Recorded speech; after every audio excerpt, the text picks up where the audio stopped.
thing, I suppose, if you're coming to a conference, come early, then you'll get a headset, otherwise you'll be left with the microphone and have to talk into that for the evening. So, I suppose I've worked remote since 2008. I've worked for 2 different employers. I've worked for myself. So I suppose I've seen all the pitfalls that are there. I know, I suppose through bitter experience, a lot of the stuff can go wrong, and a lot can go wrong. But I just kind of give you an idea of how it works for me, how I work it, and I suppose I'll break this into 3 parts. First thing is what you need, second thing is what you need from your employer, and the third thing is making it all work. So if we start, I'll just put up this quick slide, like basically, there are views out there over what remote working is, and a lot of people see the third slide here, you're sitting on a deck chair with a laptop in front of you, drinking coffee and enjoying the sunshine, and it is not that. So if you have any idea that that's what it is, it's not that. A lot of what people have said today, and I think it's very important that what you're trying to do is show that you are working. It feels a bit strange sometimes that you feel almost like you're over-communicating, and as Irish people, we can be a little bit shy sometimes when it comes to blowing our own trumpet, but it's very important when you're working in a team. And I suppose I'll start with my own experiences. I started remote working for a US company. There was 3 employees. One was based in California, one was based in Charlotte, North Carolina, I think, and I was based in Six Mile Bridge in County Clare. And we were working as an advisory firm to US hedge funds. It was kind of a slow turnover. We'd kind of write 1 or 2 pieces a week. We'd talk by phone to clients across the United States, and we'd spend 1 week a month visiting clients. So it was kind of remote. We were always remote, but our clients were fixed, so we'd visit them kind of once a month.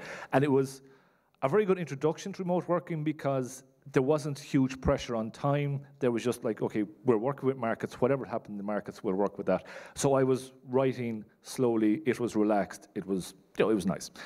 Did that for 3 or 4 years, and then I started working for myself, which, if you want to really, really have a stressful life, work remotely and try and run your own company at the same time. It is not a good way to exist in your life. You'll make okay money, your overheads are very low, spend a lot of your time chasing clients for money. I'm sure there's a few people who work for themselves from home as well. They're aware of that you spend so much time with administration, it does become a little frustrating.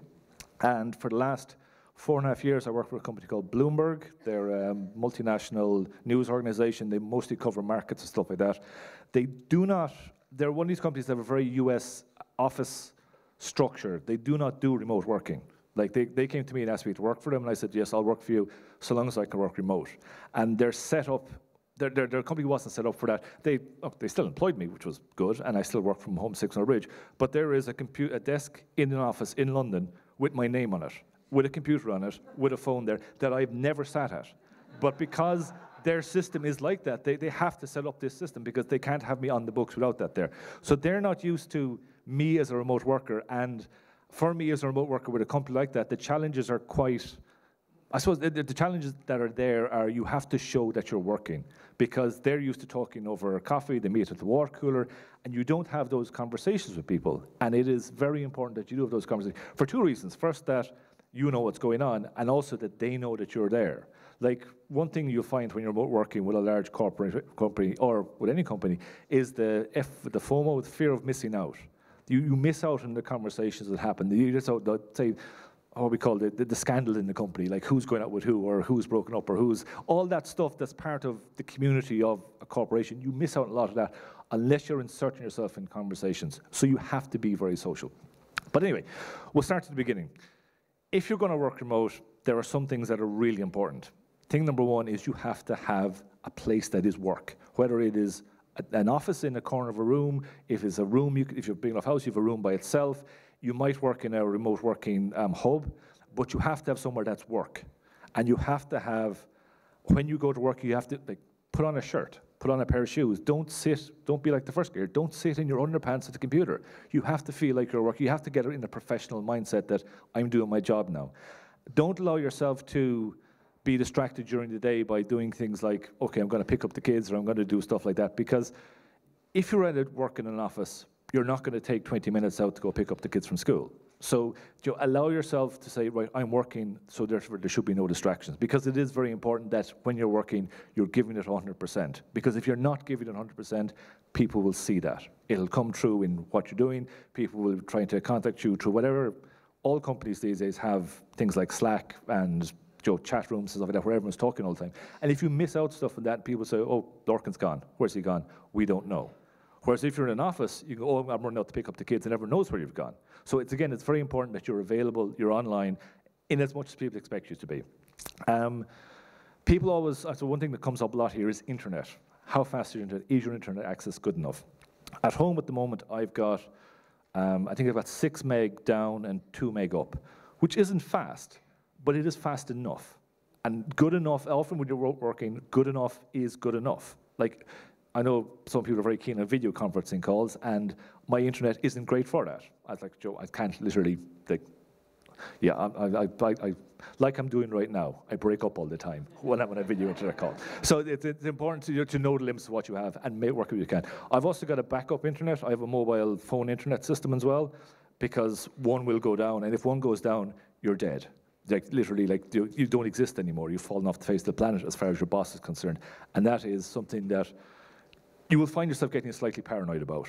Like one of the worst things that can happen to me when I work from home is I get one of those little letters, postcards from the ESB, saying we're going to work on your lines in 3 weeks' time, and you will basically be shut off from the world. So you then have to have, I have a backup office I can use in Limerick. Sometimes it's expensive, but it's good to have it there because it's worth investing in having your fail-safe plan. So a lot of it is when you're setting up your office, have an office that works, but have a plan B as well.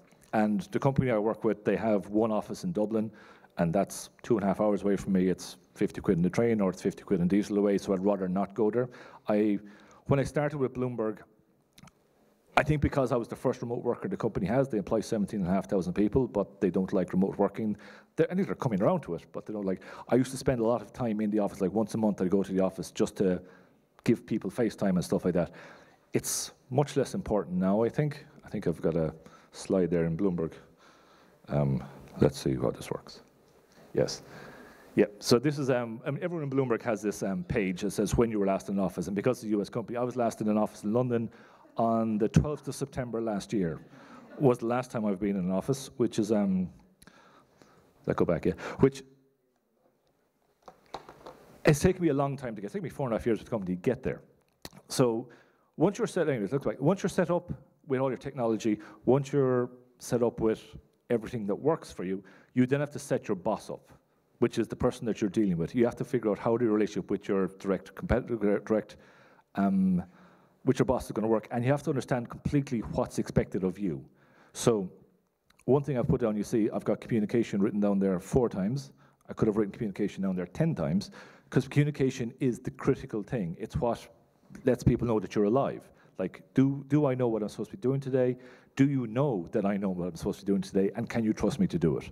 And that's critical. And that only comes through talking to your bosses, to letting people know you're there. If problems arise, for me, let people know straight away. If you think, okay, this project I'm working on, like I work in news, so it's very fast rolling. If I'm going to be delayed for 5 minutes on something, let them know straight away, because they can hand it off to someone else. You don't want to be in that position much because you become unreliable then, but it's much better to say, I have a problem here, give me 5 minutes, or can you hand it to someone else? I've got a problem here at the moment, because otherwise if you don't deliver when the deadline hits, that's definitely a black mark against you. Again, I'm making it sound like a very pressurized environment. It isn't that bad, but you have to try and manage people's expectations as well. Another thing though was flexible time working. That works for some people, doesn't particularly work for me, as in I start work at 7 in the morning, I finish work at 5 p.m. in the evening, and that structure works very well for me, because work from home is great, but turning off the computer at the end of the day and walking out of the office is even better. It's like, you know, you live, I think you work to live, not live to work, I think is one of the big things. And you'll find when you have the computer sitting in the corner or you have the office there, the temptation to turn it on at 7 p.m. when some news breaks, or the temptation I'll do a little bit of work on that. You kind of, again, think, would I drive into the office now if I was working in an office to do that? And if the answer is no, then don't turn on your computer. It's someone else's problem, or you'll deal with it in the morning because that's what your job is. Again, avoid distractions is very important to note too.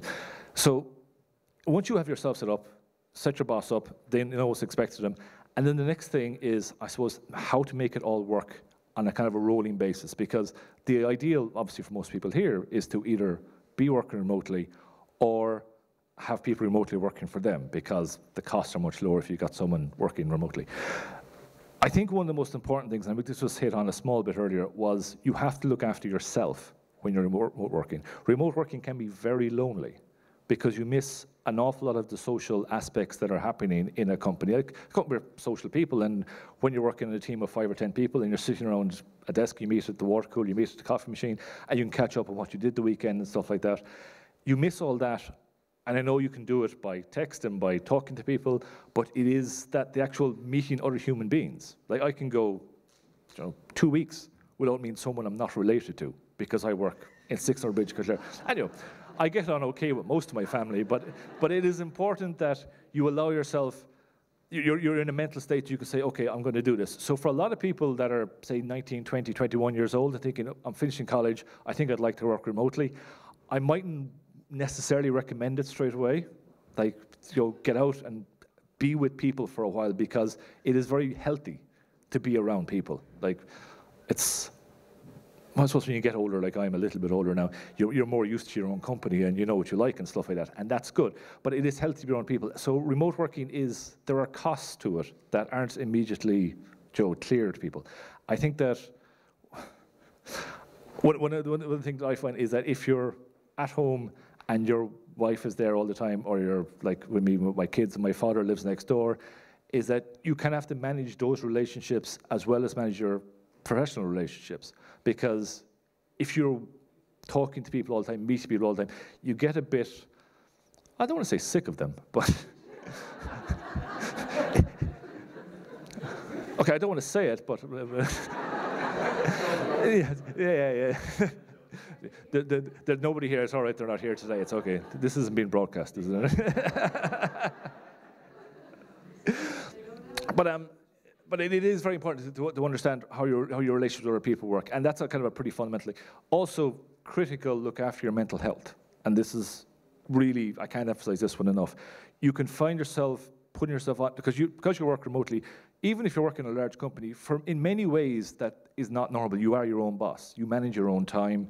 You try and manage other people's expectations of you, and you can put yourself under a lot of pressure to produce outcomes that, if you are working in an office, you may not feel obliged to do. Like, there is an amount of work that someone working in an office will do, and there's an amount of talking they will do as well. So in an afternoon, if things are quiet, people will just have a chat. Whereas if you're working remotely, you feel under pressure that you have to continue to produce all the time. You can't like sit down and have a cup of coffee and watch YouTube for half an hour or whatever it is you want to do, because you feel like, not that you feel guilty about doing it because it's great.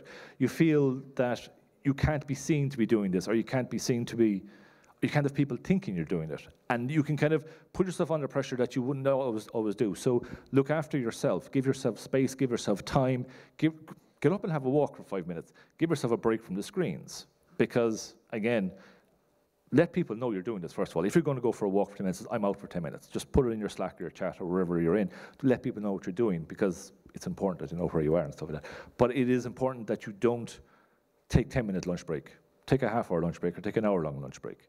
Do it like you would do in a normal workplace. But I think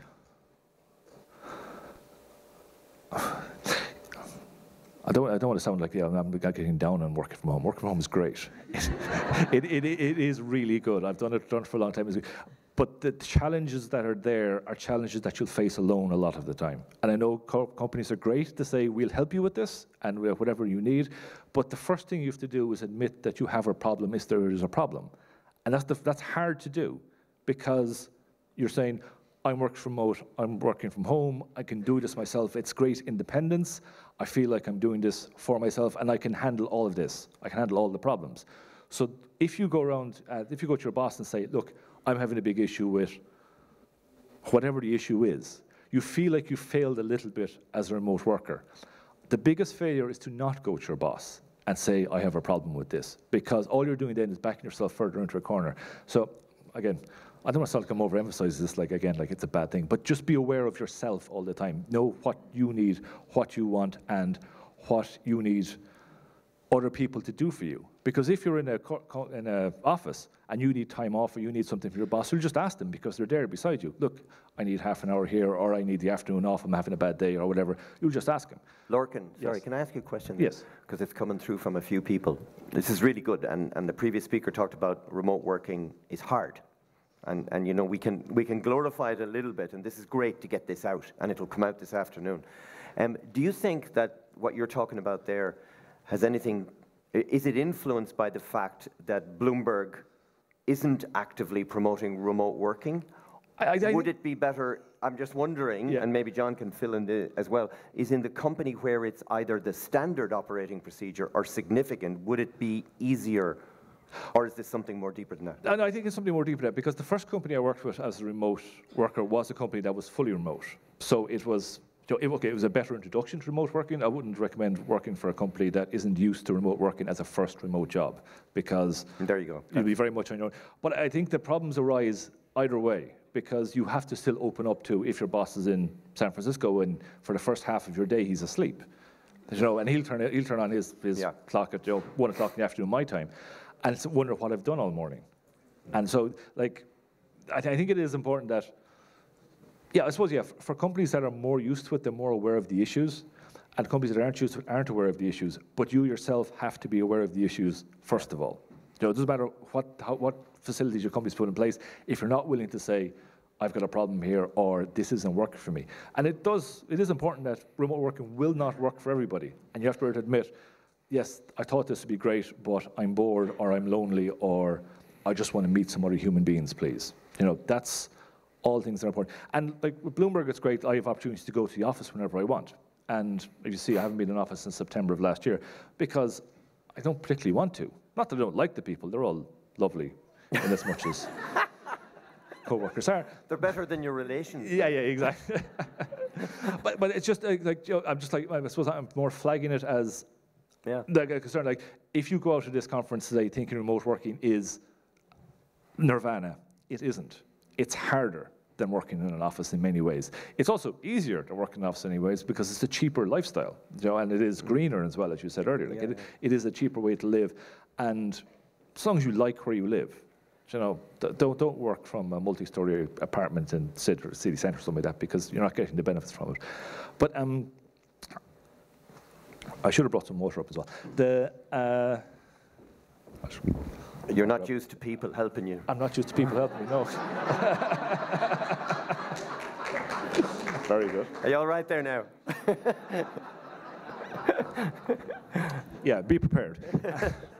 You just need an assistant. Exactly, yeah. So when you work remote, be sure you're enough to hire a PA, and everything will be fine. Yes. But I think that the biggest thing that the things that you think will be challenges when you start. You think the internet will be a challenge. You think that make sure there's electricity all the time. You think having, you know, just having the hardware will be the challenge. The hardware is the easiest thing to get over. You know, no matter how bad your internet is, it's probably good enough. You know, once you have some internet access, even like 2 meg download and 0.5 upload is enough for most things. It's not enough to hold a telephone conversation, but it's enough to stay in the chat window and talk to people. And if you're working remote, you're generally working either fully half online or even offline if you're writing, doing hardware work and stuff like that. So it's the challenges you think will be there are not the challenges you'll face. The challenges you'll face are challenges that you'll give yourself. The challenges of looking after yourself. I'm sounding like a real downer here. But I just like, I think like a lot of people see work remote as the guy, wherever he was at the start there. Let's see if I can find this again. The guy sitting on the deck chair. They think it's him, and it's not. Like, the thing what you want, like you're the busiest, the middle bottom one here, the busiest guy in the world is how you'll feel, but what you want is the end. It's like, it's a terrible graphic, but it is, you're part of an office. You're part of a team, and you have to feel like you're part of a team. And that teamwork takes, like there's no I in team, but you have to really be the I in team a lot of the time to make sure you are part of that team. And that is critical, because once you're part of the team, people forget you work remotely. And that's what you really want. Especially if you're on a team that is mostly office-based people, people will ask you to do stuff and talk to you like you're in the office beside them. And once you have that, and touch wood, I still have that at the moment, the company I'm with, then that's where you want to be. takes a lot of work, takes a lot of constant care. It's a bit like raising a child. You'll turn around some stage and go, oh, this worked. Or it didn't work, depends on what happens to the child. But you have to get there slowly and surely, and it is a lot of work. And there seems to be a lot of training requirements. It's coming up as questions as well. HR is a huge, as a specialization unit, it's got a huge role to play. How do we enable middle management to promote remote? Do traditional managers need to be retrained? I think traditional managers need to be told. I think traditional managers are slightly more concerned about remote working than anyone else. I think mostly they're concerned is, how do I micromanage this person? Because traditional managers are very good at managing people. And time. Managing time, but also managing people in a way that they tell you, meet you in the morning, tell you what to do, check on you 5 times a day, and just look over your shoulder. You can't do that if someone's working remotely. Or if you have a manager, I had a manager like that briefly when I was at Bloomberg, who wanted to check on me every half hour because he felt that he had to know what I was doing at every moment, which ends up being a distraction and quite an irritation. And he wasn't my manager for very long, but I still have my job.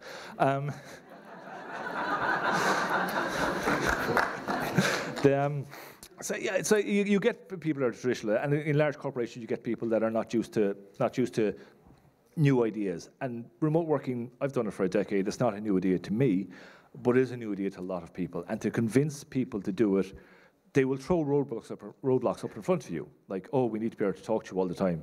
Well, you can do that. There's no problem with that. Oh, you might lose internet access. You might lose internet access as well. You might crash on the way into work. There are many things that go wrong, and people will give arguments to you that seem sensible, but generally are very easy to get over. The arguments they won't give are the ones you have to be concerned about. Like, is this the right thing for me? And you have to. The only way you'll find out is by trying it. But if you try it, be sure at some point that this isn't working for me. I'm getting too stressed, or I can't manage my time well, or I need someone telling me what to do. Some people like to be managed or need to be managed. And if you're like that, I'm not, but if you're like that, then it's be willing to admit that, go, yes, this hasn't worked. Let's try something else. Let's do 4 days a week in the office or 3 days a week in the office and try that. Some companies allow you to work a couple of days in the office, a couple of days out of the office, and that's probably a very good way of doing it, so long as, again, when you're working from home, you have the same setup. You have an office, you have a place that you can work from home. That is your office at home. Don't try and do it all from a laptop. It'll drive you absolutely batty.